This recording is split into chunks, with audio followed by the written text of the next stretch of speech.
My name is Jessica. I've been married to my husband, Michael, for 11 years. Since getting married, I've been a full-time housewife, raising our 2 boys.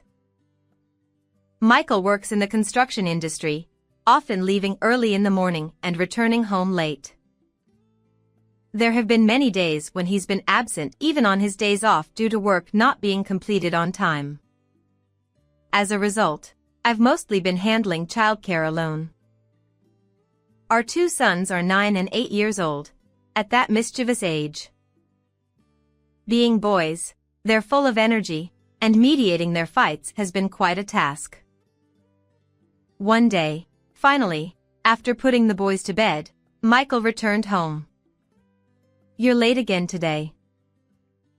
"Welcome back," I said, as usual, starting to prepare dinner for him.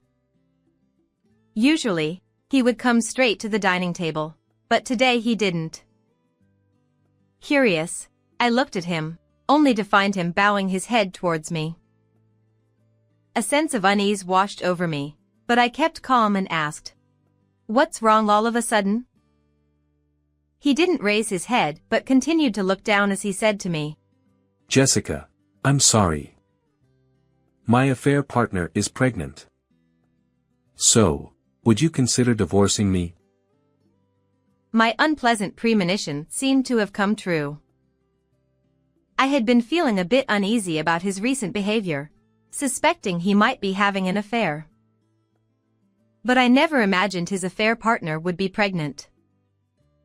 Shocked by this revelation, I asked, "How can you just drop this bombshell? What about our sons? They're still in elementary school. How do you plan to explain this to them?"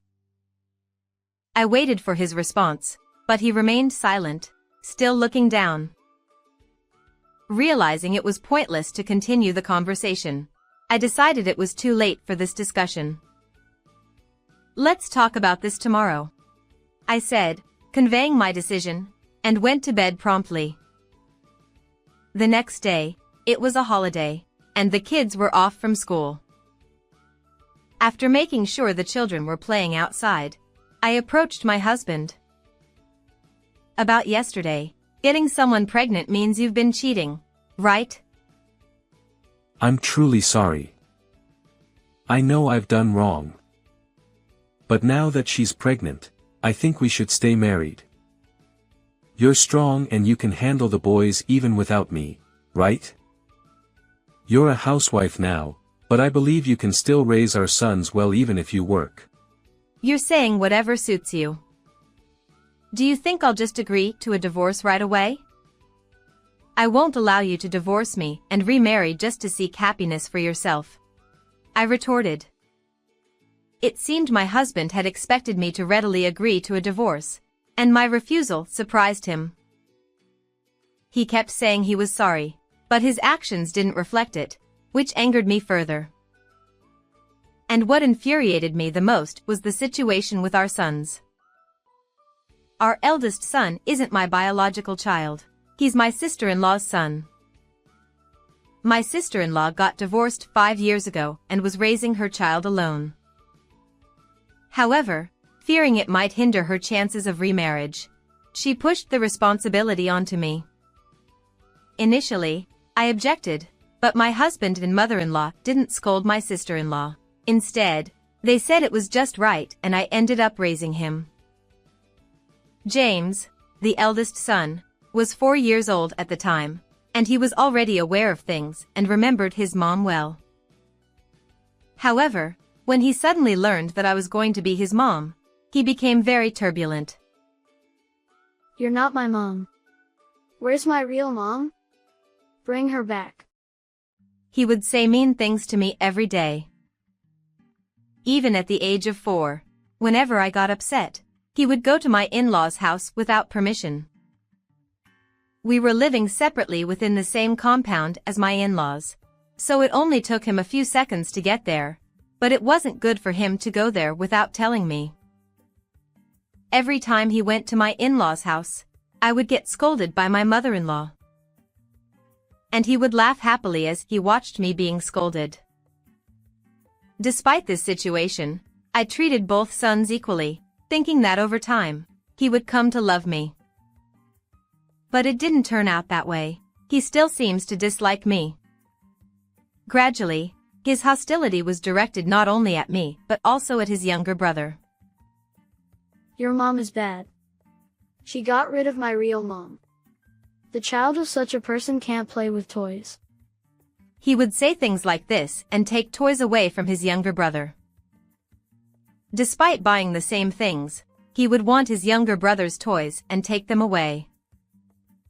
In response, my husband wouldn't scold him at all but would just watch TV.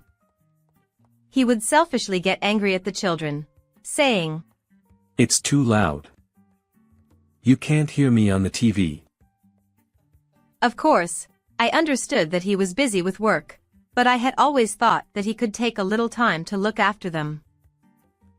There was no way I could continue raising both James and David in this situation. So, I told him that if we were to divorce, I would take only David with me. If we divorce, I'll take David with me. After all, James is your sister's child, isn't he? If we divorce, he won't have anything to do with me.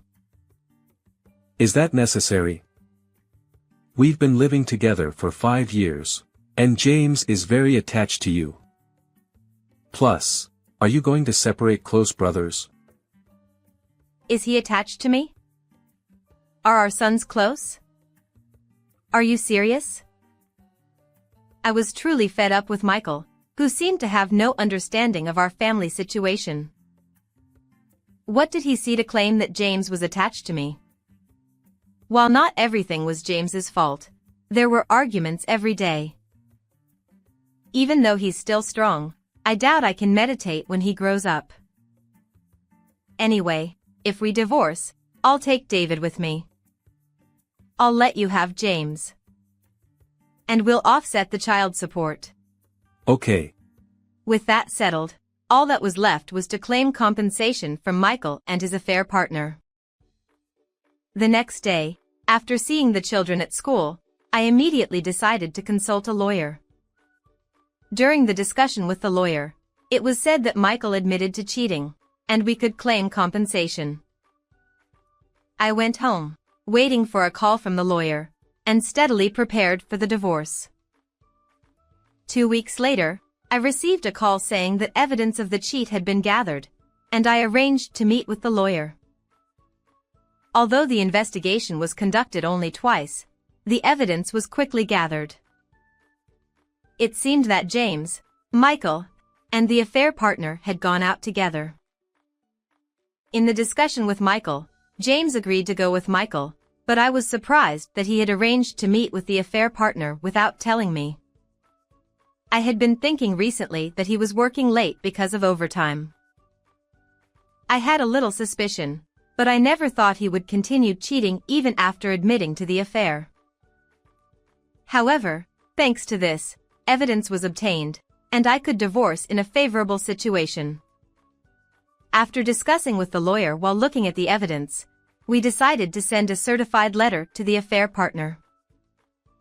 That night, I showed Michael the certified letter prepared by the lawyer. "We have solid evidence that you've been cheating. We also sent a certified letter to your affair partner. If you sign and pay compensation, I'll divorce you right away." Really? It's been a while since we talked about divorce, and I've been worried about whether we can divorce after so long. Good. But what's this compensation? Why me? Even though I honestly told you about the affair, why did you gather evidence?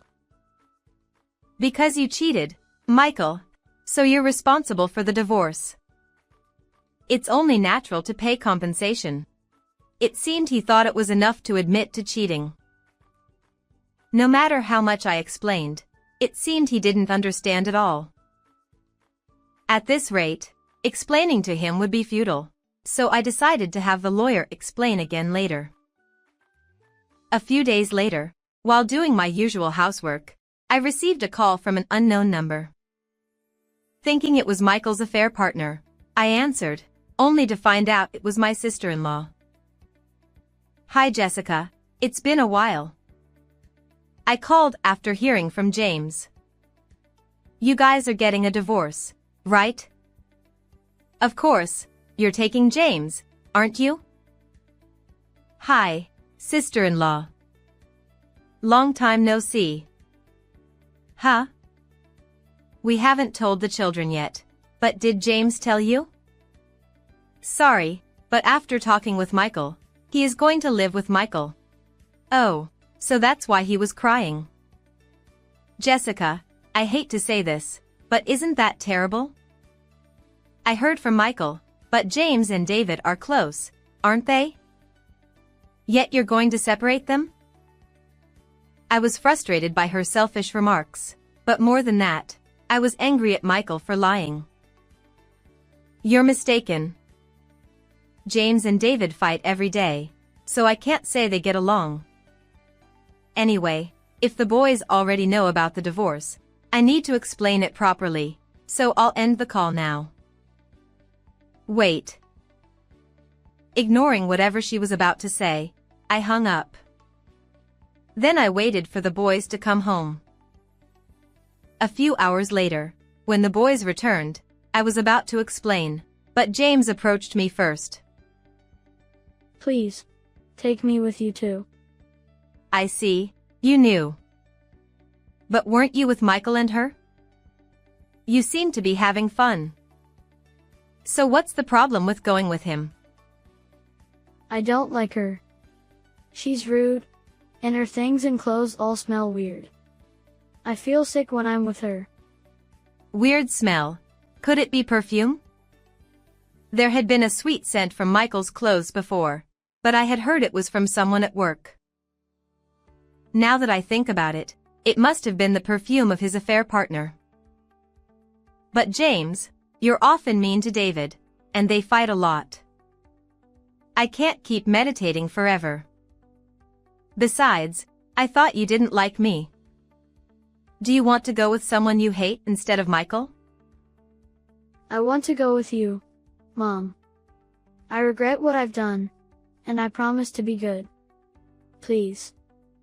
He appealed to me, tears streaming down his face. I felt happy that he called me Mom for the first time. "Mom, please take him with us. We'll be good. Please." With my son saying this much, I had no choice but to agree. I was anxious, but I was genuinely happy that we had spent 5 years together, and I had always hoped that James would eventually call me Mom. I immediately told the lawyer that I wanted to take both sons with me. The lawyer instructed us to discuss child support with Michael. Then I talked to him when he came home from work. "I'll take James with me after all." What are you talking about now? I've already introduced them, so it would be awkward to change plans. I told the lawyer about this. It might be a bit late, but James wants to come with me. He is 10 years old, so his wishes should be respected. Anyway, we'll discuss the compensation, including child support, the day after tomorrow with the lawyer, so please save your questions for then. And make sure to inform the affair partner properly. He seemed angry about James, but he didn't say anything in particular, and our conversation ended there. 2 days later, the day of the discussion arrived. Although we were supposed to go to the same place, Michael left first. He must be going to pick up the affair partner. After confirming that James and David had gone out to play, I headed to the office alone. When I arrived at the lawyer's office, as expected, Michael and the affair partner were already there, sitting on the couch with an atmosphere that resembled a married couple. It was the first time I saw the affair partner in person, besides in photos, and I was surprised to see that her belly was bigger than I imagined. It had only been about a month since I heard she was pregnant, but she looked like she could give birth in 2 or 3 months. I thought Michael must have been hiding it from me, but I decided to proceed with the conversation without worrying about it. As you can see from the certified letter, we will claim compensation from both of you for this affair. Also, since I will have custody of the children, Michael, I will ask for child support from you. What's the certified letter? What do you mean by compensation? Why should I pay? I heard we were divorcing today and came here. It seemed that she hadn't read the certified letter. Indeed, I felt something strange. Despite sending the certified letter, they didn't contact us, and their attitude didn't seem like they were expecting to be the ones asked for compensation today. You will pay compensation for cheating with Michael. Neither Michael nor she seemed to understand, but after the lawyer explained, they finally seemed to grasp the situation. They began to panic.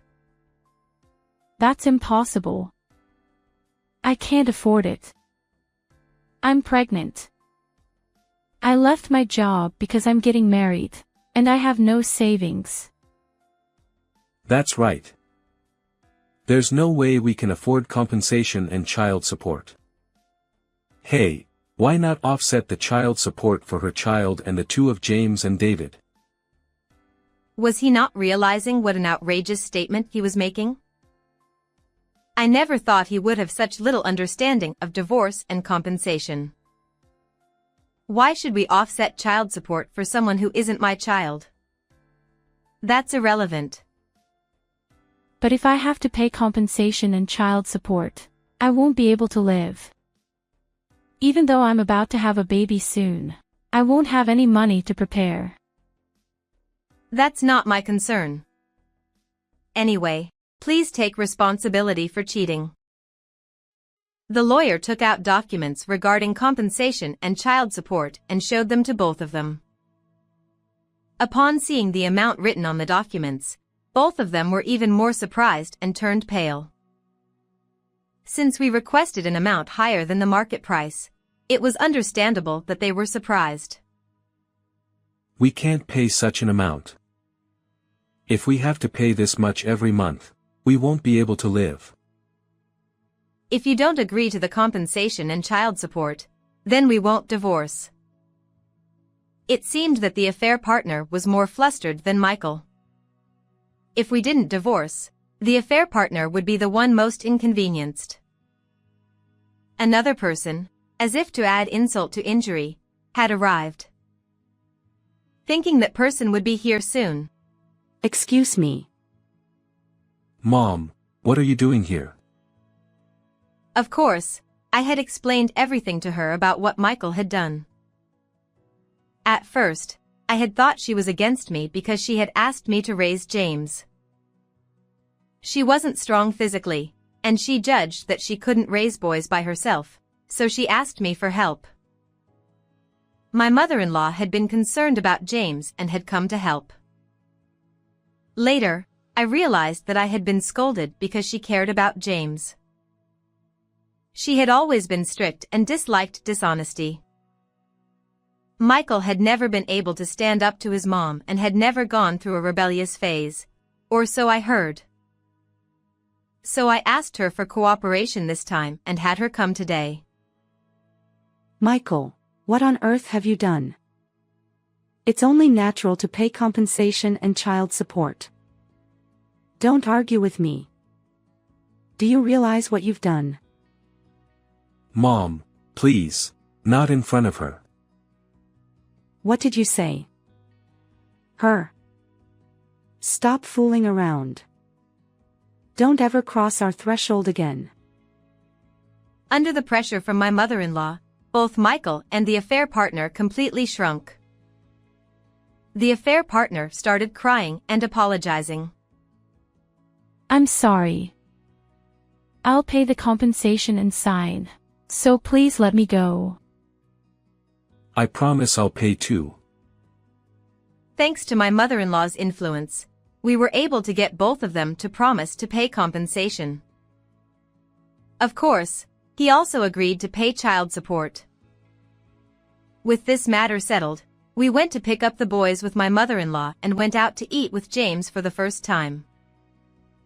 After that, there were payments of compensation from Michael and the affair partner, but since the affair partner said she had no savings, it seemed that her parents had covered it. I heard rumors that the two got married, but they kept fighting over money, and he cheated again, leading to a quick divorce. Furthermore, she had to leave her baby with her parents to repay the advance, and she worked tirelessly from morning till night. Because of his two cheats, he lost the trust of his company and was transferred to a department where people who were being laid off were being pushed out. As a result, his salary decreased, and he was stuck. As for me, I adopted James through special adoption, and I feel like we've become a real parent and child. He has become a much better big brother than before, as he promised. He still lives in the house we used to live in, and we occasionally go out to eat with my mother-in-law. I want to continue living happily with my sons like this. What did you think of this story? Don't forget to subscribe to the channel. Well then, let's meet again in the next video. 2523